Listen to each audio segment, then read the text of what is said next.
नमस्कार बंधुरा तुम्हारे साथे आमी आबार एकटा माखार रेसिपि निये चले एलाम। तो देखेई बुझते पारछो एटा कि माखा, एटा टमेटो माखा। सुंदर सुंदर लाल लाल फ्रेश फ्रेश टमेटो दिए आमी आज टमेटो माखा करे तुम्हारे साथे शेयर करब। आसले बंधुरा এই রেসিপিটা অনেক দিন ধরেই আমার ফোনে ছিল, আমি আপলোড করতে পারিনি, তাই এখনই আপলোড করে দিলাম। তো আমি এই যে টমেটো মাখা করার জন্য কিছু কিছু জিনিস নিয়ে নিয়েছি। তার মধ্যে এটা ছিল লেবু পাতা, এটা তো দিতেই হবে, না দিলে খেতে ভালো লাগবে না। তারপরে ছিল নুন আর শুকনো লঙ্কা, এটাকে আমি পুড়িয়ে নিয়েছিলাম, আর তেঁতুল, কালো তেঁতুল। তো তারপর আমি এই যে টমেটোগুলোকে ছোট ছোট পিস করে বটি দিয়ে কেটে নিলাম। এই মানে টমেটোটা যত ছোট ছোট করে কাটা হবে এর মধ্যে তত বেশি মানে মাখালে বেশি ভালো খেতে লাগবে। তো তারপরে এই যে আমি টমেটোগুলোকে কেটে নিলাম এবং তারপরে লেবু পাতাগুলোকে ধুয়ে নিয়েছিলাম এবং ছোট ছোট পিস পিস করে আমি দিয়ে দিলাম টমেটোর মধ্যে। তারপরে আমি এই যে তেঁতুল দিয়ে দিলাম।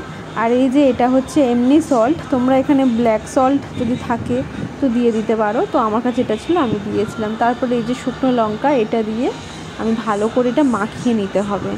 আর সবাই তো জানো এই যে বাটা ভর্তা মাখা এইসব জিনিসগুলো যত বেশি মাখানো হবে তত বেশি এর টেস্ট দ্বিগুণ হয় খেতে। তো আমিও সেই রকমভাবে ভালো করে মাখিয়ে নিলাম একদম চটকে চটকে। তো বন্ধুরা, তোমাদের যদি কোনো বাটা ভর্তা মাখার রেসিপি যদি তোমরা আমার কাছ থেকে জানতে চাও তো আমাকে বলো, আমি তোমাদের সাথে শেয়ার করব। তো এই যে আমি ভালো করে বেশ মাখিয়ে নিলাম এবং মাখানোর পরে এর লুকটা একদম চেঞ্জ হয়ে যাবে। এই যে যা দেখছো এরপরে এই যে এই লুকটা এলো, তো দেখো কত সুন্দর লাগছে দেখতে। আশা করি বুঝতেই পারছো যে এটা খেতে কেমন হবে। তো এই টমেটোটাকে তোমরা যদি আরও ছোটো ছোটো করে দিতে পারো, যত ছোটো দেবে খেতে ভালো লাগে, আমি এরকম ধরনেরই দিই। তো তারপর আমি একটু টেস্ট করে দেখবো যে এটা কেমন লাগে খেতে। তো আমার তো খুবই ভালো খেতে লেগেছিলো এটা, আমার এখনই আরও একবার খেতে ইচ্ছা করছে। তো পরে একদিন আরেকবার যদি বানাই তোমাদের সাথে শেয়ার করব। তো আমি এই যে টেস্ট করলাম, করে ভালো লাগলো এবং আমার বোনেরা ছিল, ওদের সাথেও আমি শেয়ার করলাম, মানে যে বললাম যে দেখ কেমন খেতে লাগে, ওরাও খেয়ে বলছিল খুবই সুন্দর লেগেছে।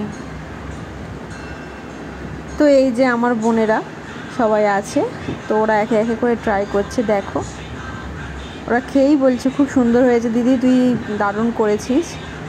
তো সবাই মিলে খেলো, মজা করে আমরা একসাথে ছিলাম। তো বন্ধুরা, যদি আমার এই রেসিপিটা ভালো লাগে লাইক কমেন্ট শেয়ার সবাই মিলে করে দিও। তো দেখা হবে নেক্সট কোনো ব্লগে।